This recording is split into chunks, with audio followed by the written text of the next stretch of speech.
Christmas.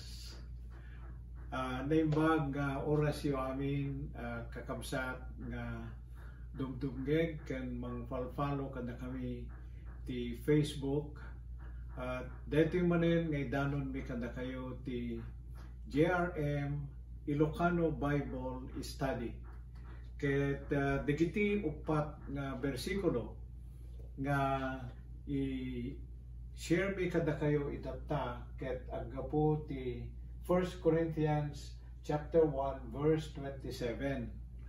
Manipod data ken ni Frank Wicks ket detoy met John 3:16 ni Nita ket siya kon ti mangi share met kada kayo detoy Jeremiah 17:7 ken Hebrews 11:6. Kakabsat dagitoy nga bersikulo nga adalan tayo itata ti JRM Ilokano Bible Study ket nagapuda kadayjay sermon ni Pastor Mark when God uses ordinary people. No usaren ni Apo Dios dagiti ordinaryo wenno gagangay nga tao.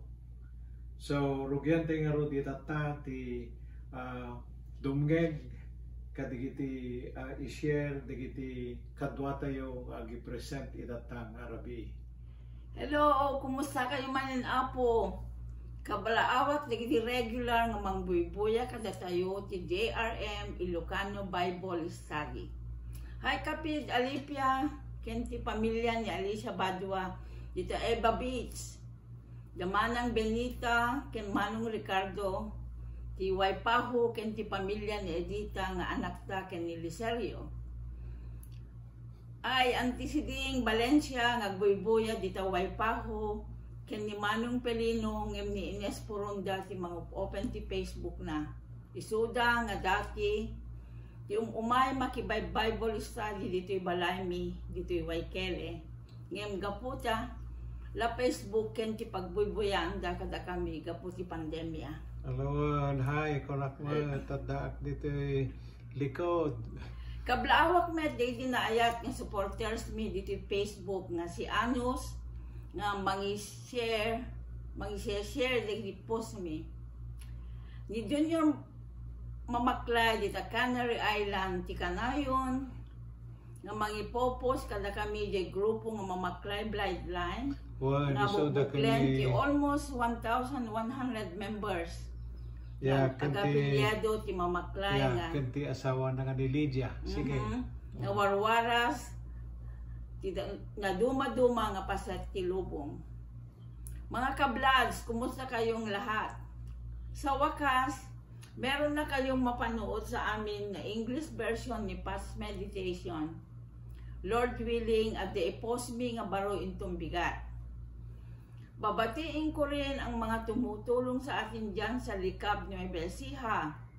Sina Juliet Mamaklay Velasco, Dalia Mamaklay sa Davao, Jen Asuncion Tita Sarat, Irene Mamaklay Austria, Walden Cabiles, Bro Sampon Tita San Nicolas, Kablaawak Met digiti partner pastors tayo nga da pastora Pumaras ta Faith Assembly dita San Nicolas, Pastor Rudy Sarang dita Corimao, Ilocos Norte, Pastor Chris ken Ami sa Gandal dita Cebu. Special greetings kaditi classmate ni Pat nga adda da Greg ken Virgin Alupta ta Batak, Josie Kinnap de la Cruz di Talawag, former high school classmate ni Pat. Kasamet di BFF, former high school classmate ko, the Merlin Felix, ken Arturo San Luis, di Iligan City, ken Evelyn Bakiran Maninang di Texas. Agore ka man pa Nita, irapin ko mamutay ragpin, di kitay kakaanakanta nga da Edna Arios at Bayani itay, ja Bintara ya, ni Evangeline Borang, ka nakanta yung Cagayan, so that na inayon. Kan at dapat may isang nagagit ni Lilibet Salgado Robles. Kumusta kayo, amin? Basain tayo man pa tinapilit ng bersikulo sa kabay nga ilawlawag ko ting konteksto nga nakaisyaran na idi Domingo. San Juan 3:16. Gapu ti kasaunay panagayat ti Dios ti lubong, inted nga ti bugbugto nga anak na, tapno ti sa sinuma na mamati kenkwana, saan namatay no dikit agbiag nga agnanayon. Nausar deto yung bersikulo kaday di sermon nga Ilokano, inlawlawag ni Pat idi Rabii, may panggep dagiti nagkauna nga tattao ta Biblia. Inusal niya Apo Dios nga mangitumpal ti panggep na, apan nakaisalakan ti sangalubungan. Ti paulo ti sermon ket no Usaren niya Apo Dios dagiti ordinaryo nga tattao. In the example ni Pastor Mark de Joseph ken Maria, digiti agpaspastor nga napan nagsuknal wenno simmarabo ti panakayanak ti Mesayas di Bethlehem. Dagiti dua nga elderly na Simeon ken Ana, ken dagiti mago akas ordinaryo nga tattao nga nagbalin nga extraordinaryo gapot ang nagpausarda ken Apo Dios. Pinilit ti Mesa kadagiti upat nga naadal tayo ti biagda. Dagitoy dagiti upat. Nagtalek da kin Apo Dios, nagtulnog da, nagsakripisyo da, nauneg ti pamati da. Di pa nagsakripisyo da, tinapili ki Insier na nakausaran ti San Juan 3:16. The meaning ti sacrifice na dictionary ket i-give up mo ti Mesa ang pateg nga banag para ti sabali. Ag-suffer ka ang mapukawan para ti napatpateg nga arami wenno pamati. Nagsakripisyo da Joseph ken Maria, dagiti agpaspastor ti Carnero, nagurpuray da Simeon ken Ana, ti adu nga tawen nga panagururay da di templo nga saan nga ammo nga idadateng ti Mesayas. Mesias. Nagdalya sa tamet dagiti mago ti peligroso nga biyahe, manipod ti masasao nga adayo nga daya, idi awampay moderno transportasyon. Tapno mapanda sumuknal nga grukbag ti kayanak nga Mesias. Yung awanen mapanunod ko nga nangatupay apaka pakaipakitaan ti sakripisyo ngim ti San Juan 3:16. At dakat pa'y nabalbalor ngem ti Mesa nga anak. Isubot tayo amaw wenno ina ti bukod na abiyag, tapno isalakan nga tayo anak na. Anyan to ket din nubugbog tong nga anak.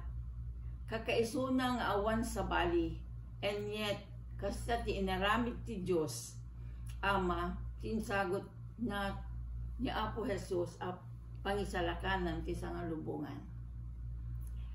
Kaya't nga sa uwen ket napapaseg ti lubong ti panagkita ti Dios Ama gapu ti sakripisyo na ti anak na para ti lubong. Ngem ang nga klase ti lubong ti nangisakripisyoan ti Dios Ama ti bugbugtong nga anak na. Rebelde nga na parswa, traidor, alawaaw kumano babae, kas inrepresentaran nga asawa ni Hosea, idolatrous ti English. Agrukbab ti reboldo nga ladladawan ti animal. Nalaka ang malilaw a sumurot ti Diyos ti sabali. Reklamador da uray no ni imatangan da datlag nga aramit ni Apo Diyos. Manipod ti inyaon na ida ti panakaadipen di Ehipto. Ken panangidanon na kadakwada ti inkarina nga daga para kadakwada. Da Adam ken Eva ket perfecto da nga na marswa. na parswa. Natubay dati imahe wenno ladawan ti Dios. Ngem nagrebelde dati simuro dati manang alilaw nga sa iro di pay hardin ni Eden wenno paraiso nga da amin na nakasapulan da tong palbiag. Pinapanaw da ida jay paraiso. Ngem di da pay nakaadayon or arigem insa ganaan na idan ken ti sa lubungan ti plano ti panakaisalakang da ket panakaisubli da tinaputo relasyon tayo ken kuana. Masarakan dito yung plano jay Genesis 3:15. Yung balbaliwan tayo tulaingin nabasain ti sa baling nga panagadal tayon. Masansan nga mangyegang tayo nga nalakat ti mangayat wenno mangipateg tay banag ana pintas. Tay nakaipaay ti biag panagbiag mo wenno pakaragsakam. Ngem tay mangayat ti managbasol lubong kem pana gisagutan ni Apo Jesus ti biag na ti krus para kada tayo nga managbasol ket awam makaartap nga sakripisyo dayta. Kasano ti panangiyaplikar mo kadetoy? Subadak dito yung sakripisyo nga panagayat ni Apo Diyos kanyak, babaen ti panagraem, panagrukbab, panagyamyaman, ken panagdaydayaw ti Diyos nga manangayat, managpakawan ken manangaasi. Iyagawak at tulungan ni Pati uray no kasanot kabasit nga maitulong ko. Tapno ma-reach out mi ti adu nga tao, ti Facebook, tapno mga ganti tao dati na idaklan nga Diyos ti Biblia. Saksi akapo kaday nga karin Nita won tumultulong pirme nga naimas man ti linuto na nga sidakit at tangal dawon. Saan nga sakripisyo dito yung aramidek no di kat siraragsak ka panagyaman. Idaydayaw ken akrok babak met ken Apo Diyos saan nagapot ya ulyek ti panaka ulwek ti panakaisalakan ko gapo ta mamati ak nga maisalakan akong babaeng ken Apo Jesus. Aramiden mi amin ken ipat digitoy tapno maisakngap tad adu pay a tao tinagan na Apo Jesus tapno amin nga tao ket agrukbab ken agparintumen tinagan ti Apo Jesus nga ari digiti ari itaken ti agnanayon. Ukasyonak dito yung tagyaman kaditi nagbuya ken nag-share the Yellow Roses devotional nga in-post mi kadito yung lalawas. Paadaanan nyo ti sumarunong nga napauluan ti profile picture nyambag nga oras yung amin asa nga pada. Ket ita mangigan tayo met ni Brother Frank. Hello Frank. Hi everybody. Glad to see you again. Yes. I'm sure our listeners are getting familiar with you speaking English in an Ilokano Bible study. But you're very much a part of our Ilokano discipleship group. So, what have you got to share with us today, Frank? Well, the verse, I like from the sermon, when God uses ordinary people, is from 1 Corinthians 1:27. But God has chosen the foolish things of the world to put to shame the wise, and God has chosen the weak things of the world to put to shame the things which are mighty. Wow, that's a heavy message. It could be worth 2 or 3 sermons, depending on how a preacher would present it. What did you understand from it? Or how did this verse speak to you? Well, I understand from this verse that for me, an ordinary person who by God's grace has accepted Jesus as my Savior, may be judged, as defined by human terms, as foolish and weak. I have heard that I use Jesus as a crutch, that I can't make it on my own, that I should strive to make money and buy many things to make me happy. I found just the opposite, that whether I am weak or strong, it all comes from the Lord. That knowledge and feeling of forgiveness brings peace and joy, and that can't be bought. You know, people may think they are so wise because they have learned so many things and have earned so much money and have so many friends. And it's foolish for them to humble themselves, drop their pride, and believe in Jesus. However, what they don't know is that is the true wisdom that comes from a relationship with the one true living God. And nothing in the world offers anything that can come close to that truth. You know, I've been a teacher for 8 years and a school principal for 27 and have lived in 5 countries. But that is nothing to me in comparison to knowing the forgiveness of my sins. By believing in Jesus as my Savior, you know, in short, during my journey as a Christian, and I became a Christian as a teenager, I thought I could have both the world and Jesus. I found out that the world's way is always self-centered and selfish and full of sins, and in the end, no lasting joy or peace. You know, that statement you made, recalling your experiences, reminds me of what Paul said. Would you remember when he recalled he being a Roman citizen, a Hebrew of Hebrews? I remember that. You know, you remember that? He had power.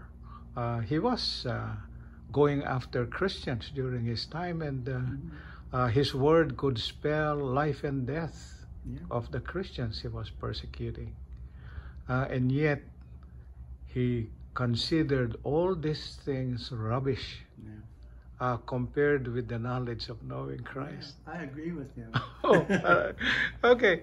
Yeah, you know, you see the worldly wise think they can do everything on their own and have all the things they can possess, and that's what will bring peace, joy, and the happiness they are searching for. You know, it's foolishness to the world to believe they should choose God for their everyday existence. However, the simple plan of walking with God and trusting in Him is far, far above anything the world can offer. Wow. So, what did you learn from the sermon? Yeah, there's so much there. One of the things I learned from the sermon, again, it's when God uses ordinary people, because that's who we are. We're ordinary people. That so many people in the biblical Christian story found in Luke chapter 2 were ordinary people, like Joseph and Mary, the shepherds, the Magi, Simeon and Anna. They listened to God's voice, and you know what?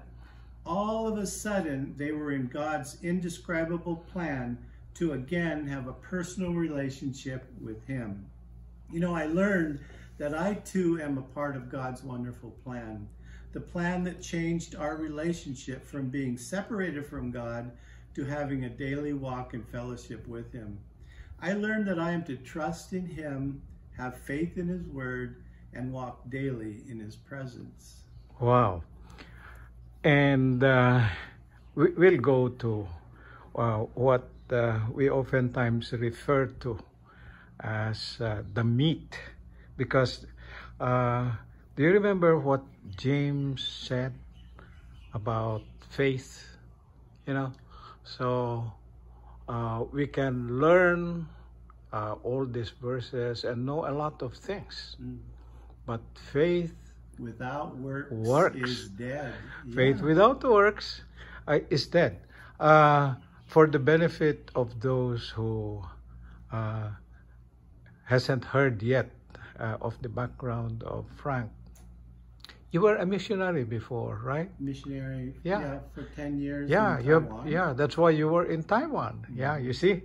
So he remembers all these things, of course. Okay, So, what specific step or steps do you plan to take now and apply the sermon message in your life? And when we say now, we apply it starting right now. Yeah, you're right. That's the most important part. Yeah, is yeah. we learn, Yeah. then we act. And so for me, I am to remember that God uses ordinary people like me to listen to his voice, to go in the right direction. I am to trust God that he is using me, a forgiven sinner, and can say, this is the day the Lord has made. I will rejoice in it and be glad. He has a plan each day for me and you too. Sure. And what you just said about a forgiven sinner, if you haven't seen my Facebook profile, I place in there Patricio Mamaklay, a sinner saved by grace. Yeah, that's that's parallel. Forgiven sinner, right? Yeah, by grace. And so, do you have something else to add? Yeah, I always at the end like to add, because God deserves all the praise and all the honor and all the glory. So I say, all praise and thanks to our Father God, Jesus my Savior, and the Holy Spirit, my counselor and guide. And I also pair that with Hallelujah, Amen. Amen.